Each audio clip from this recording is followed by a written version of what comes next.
الحمد لله الحمد لله رب العالمين والعاقبة للمتقين والصلاة والسلام على رسوله سيد المرسلين رحمة للعالمين شفيع المذنبين سيد الأولين والآخرين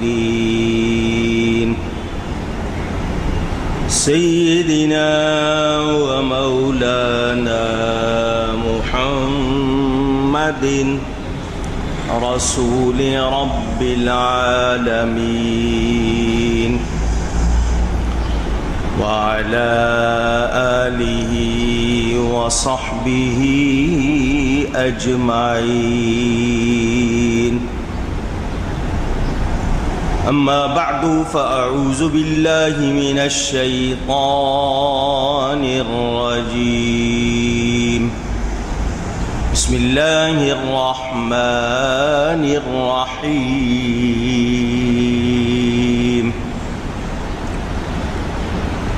هذان خصمان اختصموا في ربهم فالذين كفروا قطعت لهم ثياب من نار يصب من فوق رؤوسهم الحميم يصهر به ما في بطونهم والجلود ولهم مقامع من حديد صدق الله العلی العظیم. محبت کے ساتھ ایک مرتبہ دروشی پڑھ لیجئے. اللہم صلی علی سیدنا و مولانا محمد معدن الجود والکرم وآلہ وصحبہ وبارک وسلم. الصلاة والسلام علیک یا رسول اللہ. الصلاة والسلام عليك يا حبيب الله.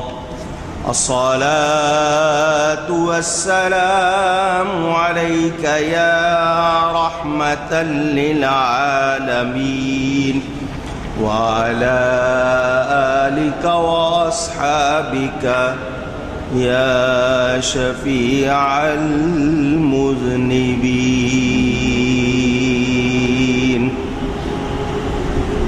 حمد و صلاۃ کے بعد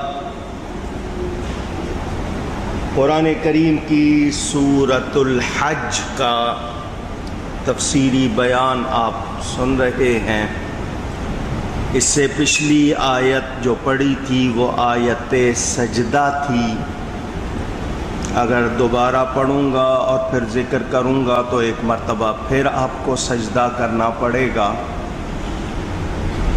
قرآن کریم میں 14 سجدے ہیں، یعنی ایسی آیات کہ جب وہ پڑھی جائیں یا سنی جائیں تو پڑھنے والے اور سننے والے کو سجدہ کرنا ہوتا ہے.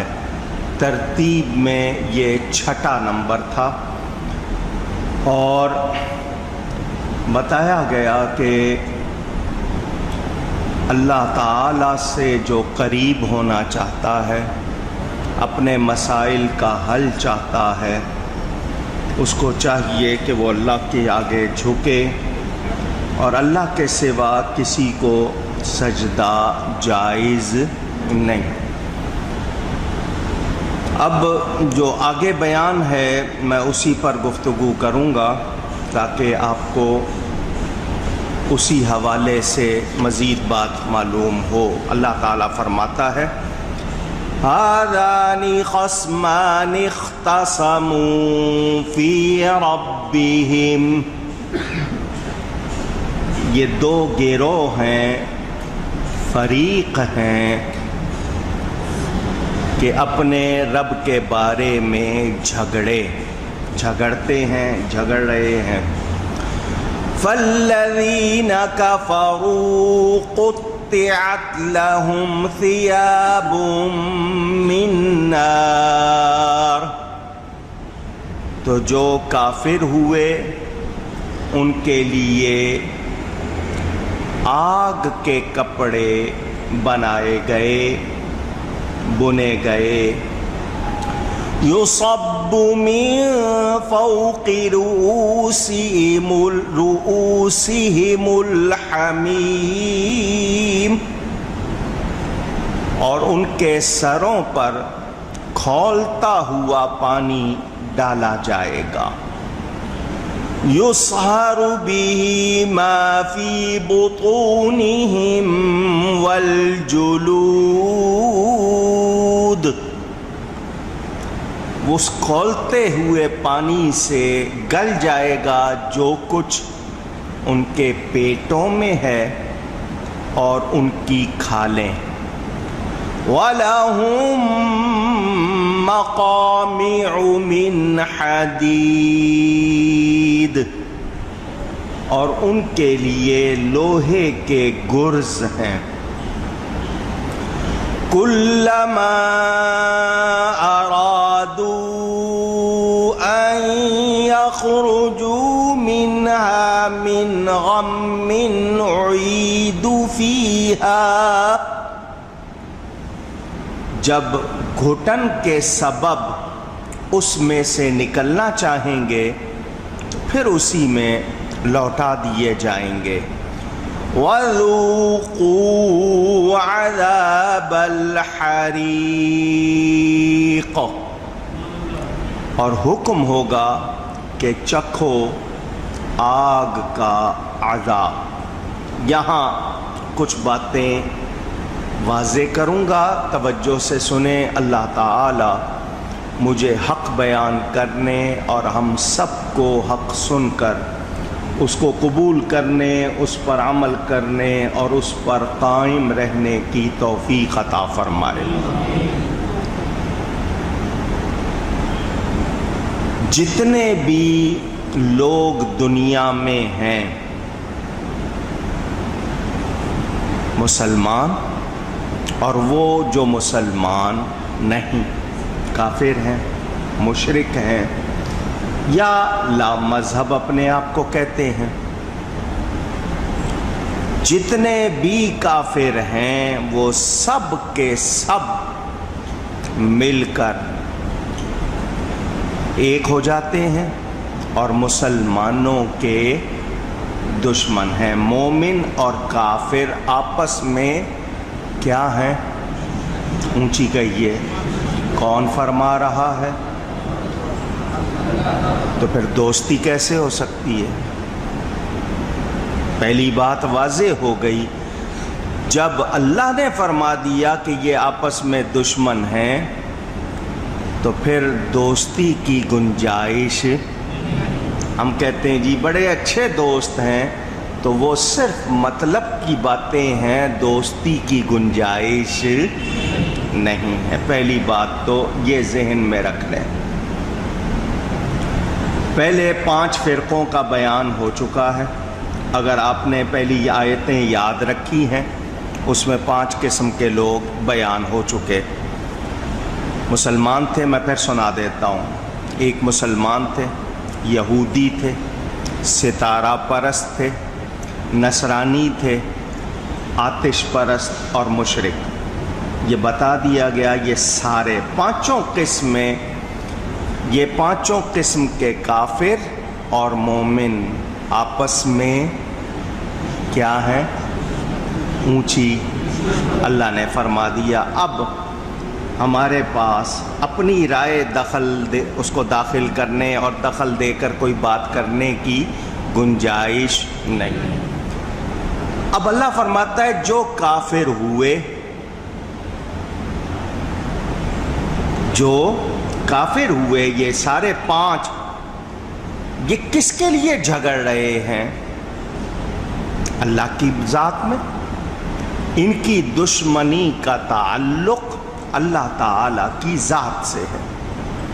اب اس سے ہم 2 مسئلے ظاہری طور پر نکالتے ہیں۔ ایک یہ کہ کافر مومن میں کبھی بھی حقیقی دوستی اور اتفاق ہو سکتا نہیں، یہ ذہن میں رکھیں، کیونکہ انہیں رب نے خصم فرمایا ہے، دشمن فرمایا ہے۔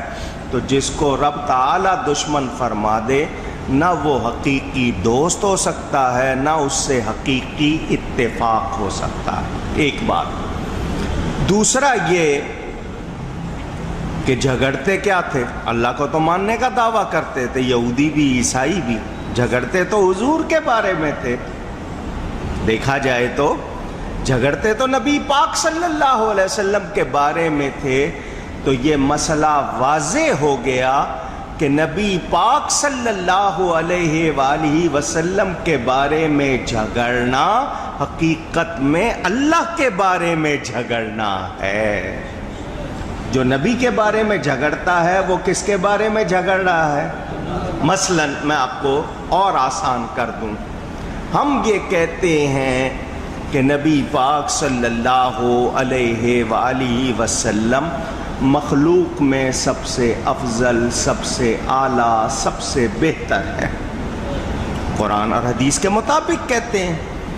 تو جو نہیں مانتے، جو طرح طرح کی باتیں کرتے ہیں، اس کے خلاف بولتے ہیں، تو وہ یہی کہنا چاہتے ہیں کہ نا اللہ نے ایسا نہیں بنایا، وہ یہی انکار کر رہے ہیں نا۔ ہم کہہ رہے ہیں رب نے انہیں علم بھی دیا، رب نے انہیں شان بھی دی، رب نے انہیں مقام بھی دیا، وہ مانتے نہیں، تو اعتراض حقیقت میں کس پر ہے؟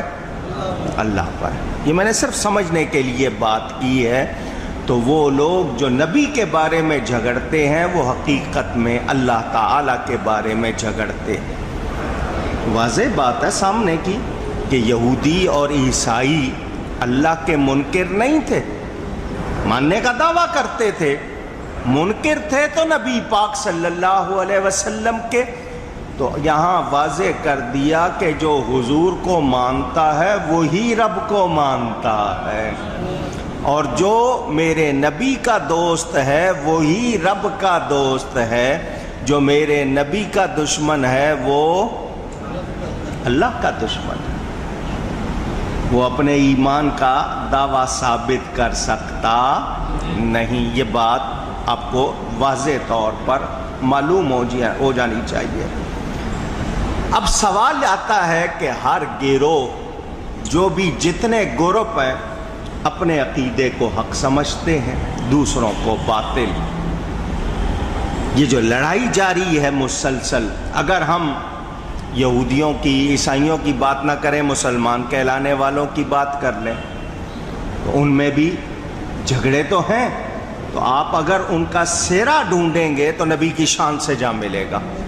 تو جو نبی کی شان کو نہیں مانتا وہ دوست اونچی، سیدھی سی بات۔ نبی پاک صلی اللہ علیہ وسلم کو اللہ نے جو نوازا ہم مانتے ہیں، اور جو انکار کرے تو پھر وہ اللہ کا ماننے والا نہیں ہے۔ آپس میں مناظرے، مباحثے، مکالمے، مذاکرے، گفتگو، کیا کچھ ہوا، مگر بات وہی، وہ اڑے ہوتے ہیں اپنی اس بات پر، اور ہلنے کو تیار نہیں، ماننے کو تیار نہیں۔ تو جو حق کو قبول نہیں کرتا، وہ لاکھ دعویٰ کر لے، وہ مومن نہیں۔ اللہ فرماتا ہے یہ جو لوگ ہیں جنہوں نے اللہ کے بارے میں جھگڑا کیا، تو یہ کافر ہیں، جتنی قسمیں آپس میں دشمن ہیں، ان کے لیے آگ کے کپڑے ہیں۔ ان کا لباس کیا ہوگا؟ آگ۔ یہ مومن کے لیے نہیں فرمایا، ذہن میں رہے، ان کے لیے فرمایا جو کفر کر رہے ہیں، نہیں مان رہے، اب میں نے اس کی آپ کو وضاحت کر دی شروع میں، ان کے لیے آگ کے کپڑے وہ ایسے گھیر لے گی ان کو جیسے کپڑا انسان کے بدن کو گھیر لیتا ہے۔ جس طرح آپ لباس پہنتے ہیں وہ آپ کے جسم کو گھیر لیتا ہے، ان کو اسی طرح آگ گھیر لے گی۔ پھر کیا فرمایا؟ یُصَبُّ مِن فَوْقِ رُؤُوسِهِمُ الْحَمِیمُ، اور پھر اوپر سے ان پر گرم کھولتا ہوا پانی گرایا جائے گا۔ اب اس کی گرمی کتنی ہے؟ تفسیروں میں ہے کہ وہ ایسا گرم ہوگا کہ اس کا ایک قطرہ، 1 ڈاٹ، صرف ایک قطرہ دنیا کے پہاڑوں پر گرایا جائے تو تمام پہاڑ پانی کی طرح پگھل کر بہہ جائیں۔ اب اس کی گرمی کا اندازہ کر لیں آپ کہ وہ اتنا گرم، پہاڑ کتنے مضبوط ہوتے ہیں، پتھر ہوتے ہیں، مگر ایک قطرہ گرایا جائے تو وہ تمام پہاڑ پانی کی طرح پگھل کر بہہ جائیں۔ امام راغب اس حمیم کے بارے میں لکھتے ہیں کہ اس پانی کو کہا جاتا ہے جو سخت گرم ہو، اور پسینے کو بھی عربی میں حمیم کہتے ہیں۔ گھوڑے سے جب پسینہ بہتا ہے تو اس کے لیے بھی یہ لفظ کہتے ہیں۔ حمام کہتے ہی گرم پانی کو ہیں، اس کے اندر گرمی ہوتی ہے۔ تو یہ یاد رہے کہ حما، بخار جس کو عربی میں بخار حما کہتے ہیں، اسی لیے کہ اس میں بھی گرمی ہوتی ہے۔ تو یہ ان کو بتایا گیا کہ ایک تو لوہا بہت جلدی گرم ہو جاتا ہے، اب آگ، تو جب آگ کو لباس بنا دیا جائے تو آپ گرمی کا اندازہ کریں۔ مثال کے طور پر تھوڑی سی چیز لوہے کے ساتھ گرم لگائی جائے تو لوہے میں کتنی گرمی آتی ہے، تو جب وہ لباس بنا دیا جائے تو آگ کا ہوگا لباس، اوپر سے گرے گا گرم پانی، تو یہ کیا ہوگا؟ مطلب کہ جس سے کوئی بھی شے پگھل جائے۔ تو اب پانی، ایک تو آگ کا لباس، اوپر سے گرا گرم پانی، تو کھالیں بھی، یعنی جلد، آپ کی اسکن، اور جو کچھ پیٹوں میں ہے، اندر ہے، وہ سب کا سب گل جائے گا، سڑ جائے گا، وہ بہہ جائے گا، ختم ہو جائے گا۔ اور یہ چیز یعنی آتے ہیں اندر آپ کے جو بھی کچھ ہے جسم کے اندر، وہ جل کر ٹکڑے ٹکڑے، جس طرح کہتے ہیں نا بھن گیا، اس طرح، اور وہ کھالیں جو گرم ہو کے الگ ہو کے گریں گی۔ یہ ان کے ساتھ بار بار ہوگا۔ ایک بار ہوا، جسم خراب ہو گیا، اللہ پھر ٹھیک کرے گا، پھر ان کو وہی تکلیف مسلسل ہوتی رہے گی۔ اللہ تعالیٰ اپنی پناہ میں رکھے۔ کتنی سخت، آپ کو تھوڑی سی گرمی لگ جائے کھال فوراً کتنی سخت تکلیف ہوتی ہے، ذرا اس سے اندازہ کریں کہ ان کے لیے کیسا بیان جو حق کو نہیں مانتے۔ اور اللہ فرماتا ہے جو کچھ ان کے پیٹوں میں ہے اور ان کی کھالیں جل جائیں گی، وَلَهُم مَّقَامِعُ مِنْ حَدِيدٍ، اور ان کے لیے لوہے کے گرز ہیں۔ ڈنڈے آپ کے ہاں ہوتے ہیں، آپ کسی کو ہاتھ سے مارتے ہیں تو آپ کا ہاتھ دکھتا ہے، آپ ڈنڈا پکڑ لیتے ہیں تاکہ اس کو زیادہ تکلیف ہو جس کو مارا جائے اور آپ کو نہ ہو۔ تو لوہے کے گرز وہ ان کو مارے جائیں گے۔ اگر جہنم کا ایک ڈنڈا، حدیث شریف میں بتایا گیا، جہنم کا ایک ڈنڈا زمین پر رکھا جائے تو تمام انسان اور جن مل کر بھی اس کو اٹھانا چاہیں تو اٹھا نہیں سکتے، اتنا وزنی ہوگا وہ۔ تمام انسان اور جن مل کر اس کو اٹھانا چاہیں تو وہ اٹھا سکتے اونچی، تو جب ان کی پڑے گی مار، ان ڈنڈوں کی پڑے گی مار، لوہے کے گرز، کتنی سخت بات بتائی گئی۔ ایک انسان چھوٹی سی تکلیف سے ڈر جاتا ہے، یہ ان کا انجام جو حق کو قبول نہیں کرتا۔ تمام چیزیں ان کے سامنے ظاہر ہو گئیں، واضح ہو گئیں، پھر بھی وہ قبول نہیں کرتے، اور جو نبی کے بارے میں جھگڑ رہے ہیں، حق نہیں مانتے، تو وہ اصل میں تو رب کے بارے میں جھگڑ رہے ہیں۔ ان کو بتا دیا گیا کہ کیا ہوگا۔ اس سے پتہ چلا کہ مومن کا ایمان اس کے لیے راحت ہی راحت ہے، اس کو بچاتا ہے، لیکن جو کفر کرتے ہیں، جو انکار کرتے ہیں، ان کے لیے کوئی خیر۔ اونچی آگ کے کپڑے، کھولتا ہوا پانی، اس کھولتے ہوئے پانی کا غسل، پھر وہی پانی پینے کے لیے لوہے کے گرزوں سے مار پڑنا، یہ سب کس کا عذاب ہے؟ نہ ماننے والوں کا، جو مانتے نہیں۔ اللہ تعالی مومنوں کے لیے ایسا نہیں فرما رہا۔ مومن اس عذاب سے محفوظ رہیں گے۔ کچھ ایمان والے اپنے گناہوں کی وجہ سے دوزخ میں جائیں گے، مگر پاک صاف ہونے جائیں گے کہ ان کے گناہ ان سے دور ہو جائیں۔ جیسے آگ میں ڈالا جائے تو گند وغیرہ دور ہو جاتا ہے، ان کو صرف صاف کرنے کے لیے ڈالا جائے گا، مگر کافروں کو مستقل عذاب ہوگا، مستقل عذاب ہوگا۔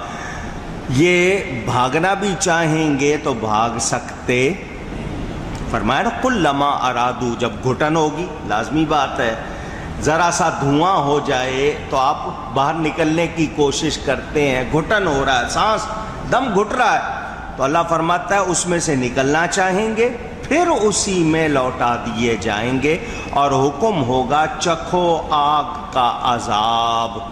کیا مطلب؟ کہ دوزخی جب ان کو یہ عذاب دیا جائے گا اس سے بھاگیں گے کہ کسی طرح اس عذاب سے بچیں، نکلیں، تو جب وہ تکلیف اٹھاتے ہوئے، مصیبت اٹھاتے ہوئے دوزخ کے دروازے تک پہنچ بھی جائیں گے تو دروازہ پھر ان کو واپس پھینک دے گا، وہ اس سے نکل سکتے۔ اونچی یعنی ان کے لیے فرار کی کوئی جگہ نہیں ہوگی۔ اس سے سوچا جائے، جب اتنی بات سن لی جائے، اور پھر یہ رب کا فرمان ہے، شبہ تو ہو نہیں سکتا، تو انکار کرنے والے سوچ لیں کہ ان کا کیا حال ہوگا۔ اور ایمان والے کے لیے آپ سن چکے پہلے کہ ان کے لیے باغات ہیں، اس میں نہریں ہیں، ان کے لیے من چاہے پھل ہیں، ان کے لیے سب کچھ ہے۔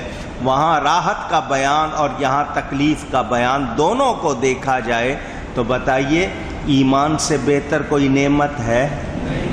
ایمان جیسی کوئی نعمت ہے؟ نہیں۔